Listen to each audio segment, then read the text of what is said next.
Hello बच्चों, how are you. आज मैं आपको क्लास 8 के chapter 1 crop production and management जो कि साइंस के चैप्टर 1 है, मैं उसे समझाऊंगी। पहली अंदर went to the uncle's house during the summer vacation. पहली बूझो तो बच्चे हैं जो अपने अंकल के घर गए हैं समर वेकेशन में। Their uncle is a farmer. उसके अंकल क्या है? एक फार्मर हैं, एक किसान हैं। One day they saw some tools like the khurpi, sickle, shovel, plough in the field. एक दिन घूमते घूमते गए, उन्होंने अपने उस फील्ड में देखा खुरपी रखी है, सिकल रखे हैं, शॉवल रखे हैं एंड प्लग रखे हैं। You have learn that all the living organism require food. आप जानते हो, पहले भी पढ़ाया आपने कि हर एक लिविंग चीज़ को क्या चाहिए? खाना खाने की ज़रूरत होती है। Plants make the food their own themselves. Plants अपना खाना खुद बनाते हैं, आप जानते हो।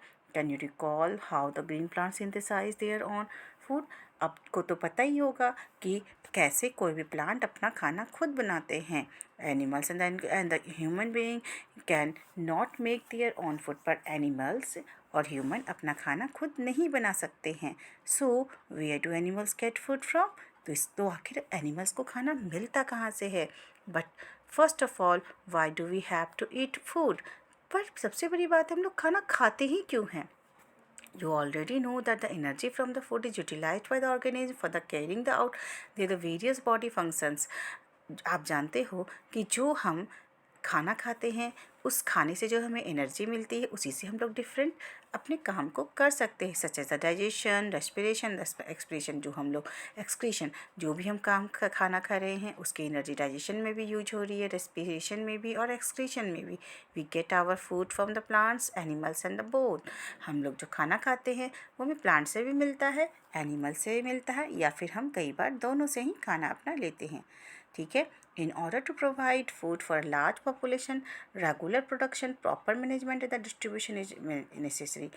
अगर हमें एक प्रॉपर तरीके से order to provide the food for a large population, अगर हमें एक आदमी तो नहीं, हमारे इंडिया में तो बहुत सारे, इंडिया इन द वर्ल्ड में भी अगर हम सोचें तो बहुत सारे लोग हैं, और उतने सारे लोगों को सही तरीके से सही टाइम पर खाना पहुंचाना, ये कोई एक छोटा सा काम तो है नहीं। तो इसके लिए प्रॉपर मैनेजमेंट और डिस्ट्रीब्यूशन की ज़रूरत पड़ती है। एग्रीकल्चर प्रैक्टिस के बारे में हम लोग देखेंगे कि वो क्या होता है। Till 10,000 BCE people were nomadic.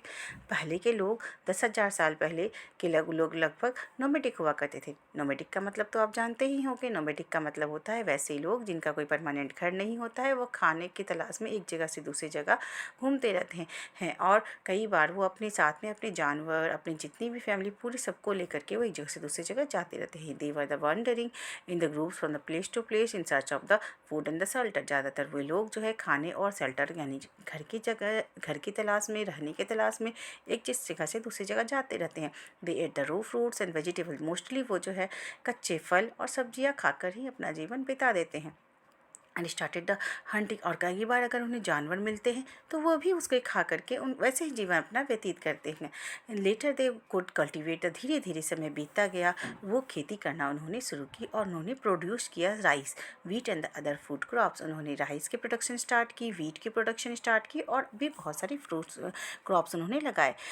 और इसी प्रोसेस को से हमारा एग्रीकल्चर स्टार्ट हुआ। जब भी plants of the some kinds are the cultivated at the once place and large scale is called the crop. बहुत इंपॉर्टेंट है बेटा कि क्रॉप किसे कहते हैं। देखिए, जब भी हम किसी सेम काइंड ऑफ प्लांट्स को एक लार्ज नंबर में किसी एक जगह पर हर लार्ज स्केल्स में या लार्ज नंबर पे किसी वन प्लेस में ही ग्रो करवाते, उसे ही हम लोग क्रॉप कहते हैं। ऐसा नहीं कि आप गमले में एक प्लांट लगा दिया तो वो एक क्रॉप कहलाया, नहीं, बल्कि हमें सिमिलर टाइप ऑफ प्लांट्स एक लार्ज फील्ड में अगर हम लगाएं तो उसे हम लोग क्रॉप कहते हैं। For example, crop the wheat means that all the plants grown in the field are the wheat. इसका मतलब है कि अगर हमने वीट लगाया है तो सारे के सारे फील्ड में कौन से प्लांट होना चाहिए? वीट के ही प्लांट होना चाहिए।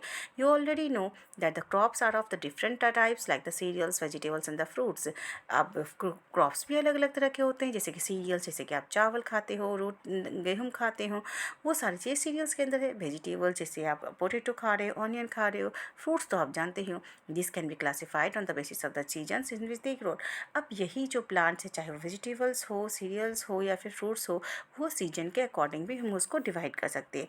India is a vast country, India एक बहुत बड़ी कंट्री है। The climatic condition is conditions like the temperature, humidity and the rainfall vary from the one region to the another. आप ये भी जानते हो कि हमारे इंडिया का क्लाइमेटिक कंडीशन एक जगह अलग है और दूसरी जगह अलग है। According to there is a rich variety of the crops grown in the different parts of the country. इसी के अनुसार हम लोग यह कह सकते हैं कि हमारे इंडिया में एक अलग अलग वैरायटी ऑफ क्रॉप्स भी यहाँ पे ग्रो की जाती है हमारी कंट्री में, क्योंकि यहाँ पे सीजन अलग अलग है। Despite the diversity too broad, इन सबको देखते हुए हमारे इंडिया में बेसिकली जो है 2 टाइप्स ऑफ क्रॉप्स होते हैं। पहला होता है खरीफ क्रॉप और दूसरा होता है रबी क्रॉप। खरीफ क्रॉप वो क्रॉप होते हैं जो कि हम लोग रेनी सीजन में ग्रो करवाते हैं, जैसे कि the crop which are sown in the rainy season are called the kharif crop. The rainy season in the India generally from the June to September, और ये जो क्रॉप होती है जून टू सितंबर ग्रो करवाई जाती है। इसके अंतर्गत पैडी, मेज, सोयाबीन, ग्राउंडनट, कॉटन और कॉटन आते हैं। ये सारी खरीफ क्रॉप कहलाते हैं। अरबी क्रॉप वो है जो कि हम लोग विंटर के सीजन में ग्रो करवाते हैं। इनकी सोइंग सीजन ज़्यादातर अक्टूबर से मार्च के बीच में होती है। जैसे कि इसमें कुछ एग्जाम्पल्स होते हैं, wheat, gram, pea, mustard and linseeds. इन सब के अलावा बहुत सारे पल्सेस हैं और वेजिटेबल्स हैं, ये भी समर में ग्रो करवाए जाते हैं बहुत सारी जगहों पे। हमारा नेक्स्ट पॉइंट है basic property of the crop production, की कोई भी क्रॉप प्रोडक्शन की क्या क्या बेसिक प्रैक्टिस होती है। देखते हैं। Why the paddy can not be grown in the winter season, एक बहुत बड़ा क्वेश्चन है जो कि पहले वो जो पूछ रहे हैं कि क्यों विंटर में हम लोग पैडी यानी कि चावल को नहीं ग्रो करवा सकते हैं। Paddy requires a lot of water, therefore it grown well in a rainy season. चूँकि आप जानते हो राइस के प्रोडक्शन के लिए बहुत ही ज़्यादा पानी की ज़रूरत होती है, इसलिए हम लोग उसको ग्रो करने के लिए रेनी सीजन की ही ज़रूरत होती है।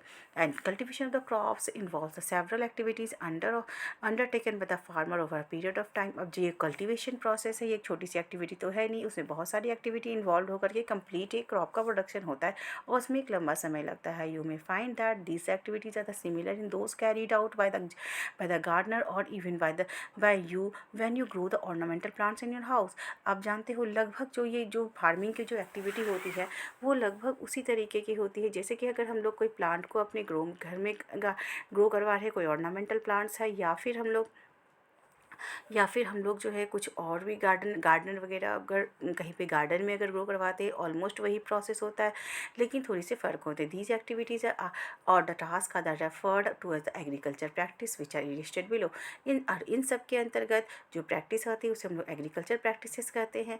एग्रीकल्चर प्रैक्टिसेस में ये जो स्टेप्स मैं बता रही हूँ वो इन्वॉल्व हैं। सबसे पहले हम लोग प्रिपरेशन ऑफ द सॉइल कहते हैं, इसका मतलब सॉइल को अच्छे से प्रिपेयर कर लेना। फिर हम सोइंग करते हैं, बीज का बोना, और इसके बाद हम लोग उस बीज बोने के बाद एडिंग मैन्योर और फर्टिलाइजर्स, कुछ उसमें सॉइल के न्यूट्रिशन को बरकरार रखने के लिए और उसे बढ़ाने के लिए कुछ मैन्योर्स और फर्टिलाइजर्स उसमें ऐड करते हैं।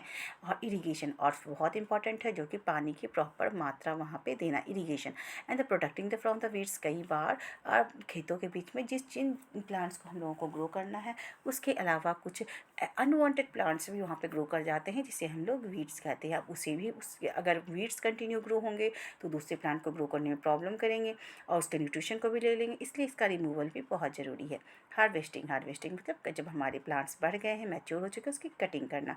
स्टोरेज, अब कटिंग तो हो गई है, कटिंग के बाद हमें क्या करना है, उसे तरीके से स्टोर करके भी रखना है। तो आपने इस तरीके से देखा, लगभग हमारे पास में 7 प्रोसेस होते हैं एग्रीकल्चर प्रैक्टिसेस के। इसको हम लोग स्टेप बाय स्टेप इसे हम पढ़ना शुरू करेंगे। सबसे पहले इनमें से है preparation of the soil. The preparation of the soil is the first step before the growing a crop. ये सबसे पहला स्टेप्स है किसी भी क्रॉप को ग्रो करने के पहले। One of the most important task in the agriculture is to turn the soil and the loosen it, and this is allows the root to penetrate deep into the soil. देखिए, सबसे बड़ा process है, सबसे पहला process है कि हम loosening of the soil करते हैं, ताकि रूट्स अंदर पेनिट्रेट अच्छे तरीके से कर सके, अंदर सॉइल के अंदर जा सके और वो यहाँ तक कि सांस भी ले सकें। This allows the root to penetrate the deep into the soil, and the loose the soils allow the roots to breathe easily even when they go deep into the soil. Why does the loosening of the soil allow the root to breathe easily? आप जानते हो जितना soil loose होगा, जितना soil हम लोग plugging करेंगे, इससे क्या होगा कि एयर होल्स उसमें बन जाएंगे, जिससे रूट्स जब ग्रो करते हैं तो वो अच्छे तरीके से ब्रीथ कर पाएंगे. The लूजन the soil help in the growth of the earthworm and the microbes present in the soil. और अगर जब लूज़ करेंगे तो इससे क्या हो, इससे है ना बहुत सारी माइक्रोब्स उसमें ग्रो कर पाएंगे. और आप जानते हो बहुत सारे माइक्रोब्स हमारे फ्रेंड होते हैं सॉइल के लिए, जो हमें यदि सॉइल में बहुत सारा न्यूट्रिशन प्रोवाइड करते हैं और अर्थवॉर्म भी ग्रो करवाते हैं. एंड अर्थवॉर्म भी is very helpful for us. These organism are the friend of the farmer and since they further turn in the loose in the soil and add humus to it. उसके बाद और ये जो organism है हमारे friend कहलाते हैं farmer के, और ये बहुत सारा ह्यूमस सॉइल को देते हैं. But why the soil need to be the turned and the loosen. पर क्यों ज़रूरत होती है कि उसको हम लोग और भी लूज़ करें सॉइल को? You have learn the previous classes that the soil contain the minerals, water, air and the some living organism. आपने पहले भी पढ़ा होगा इस सॉइल में वाटर, एयर और बहुत सारे लिविंग ऑर्गेनिज्म होते हैं. In addition dead plants and animals get decomposed by the soil organism. और आप जानते हो कि जो डेड प्लांट्स होते हैं या एनिमल्स होते हैं वो सॉइल में जो ऑर्गेनिज्म होते हैं उसके द्वारा उसे डिकम्पोज कर दिया जाता है, मतलब सड़ा दिया जाता है. यानी कि जो लार्ज कंपाउंड होते हैं उसको सिंपलर कंपाउंड्स में ब्रेक डाउन कर दिया जाता है. In this way the various nutrients in the dead animals are the released back into the soil. इस तरीके से जब कोई ऑर्गेनिज्म लिविंग ऑर्गेनिज्म जब उसमें इसका डिकम्पोजिशन हो रहा है तो उसके सारे न्यूट्रिएंट्स सॉइल में फिर से मिल जाते हैं, बैक हो जाते हैं. These nutrients are again absorb by the plant. ये न्यूट्रिएंट्स फिर से एब्जॉर्ब कर दिए जाते हैं प्लांट्स के द्वारा. Since only a few centimetres of the top layer of the soil support the growth, both turning and the loosening of the soils brings the nutrition rich soil to the top or so that the plants can use the nutrient. चूँकि आप जानते हो जो top soils होता है वो कुछ ही centimetres के होते हैं और जिस कारण से हम लोग टॉप सॉइल को ही लूजन करते हैं और उसी को न्यूट्रिएंट रिच बनाने में जो मुझे हमें हेल्प करती है. Thus the turning and the losing of the soil is very important for the cultivation of the crops. The process इस तरीके से turning और losing of the soil बहुत important है crop production में. The process of the loosening and the turning of the soil is called the tilling and the plugging. इस process को हम लोग tilling और plugging भी कह सकते हैं. This is done by the using the plugs and the meat and the wood or the iron. ये हम लोग wood के द्वारा, iron के द्वारा या फिर plugs के द्वारा कर सकते हैं. If the soil is a very dry, it may need the watering before the plugging. लेकिन अगर कई बार सॉइल बहुत ही ज़्यादा ड्राई है तो हम लोग उससे पहले थोड़ा सा वाटर डालेंगे ताकि वो हल्का सा लूज़ हो सके और हमें प्लगिंग में प्रॉब्लम ना हो. द प्लग्ड फील्ड में have the big clumps of the soils called the crumbs. कई बार तो सॉइल के बड़े बड़े क्रम्प यानी कि बड़े बड़े मोटे से पत्थर टाइप के स्ट्रक्चर्स होते हैं जिसे हम लोग क्रम्स कहते हैं. It is necessary to break this crumbs. और इस क्रम्स को ब्रेक डाउन करना बहुत ही ज़रूरी होता है.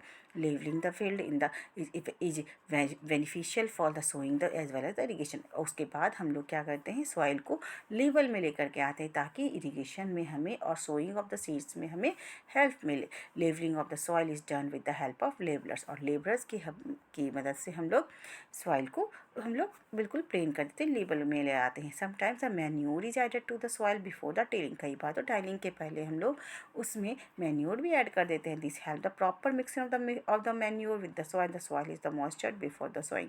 और उसके बाद हम लोग सॉइल को हल्का मॉइस्चर करते हैं, पानी डालते हैं ताकि वो सोइंग के लिए बहुत ही अच्छा हो सके. चलो मिलते हैं नेक्स्ट वीडियो में इसके आगे के कुछ और बहुत सारी जानकारियों को लेकर.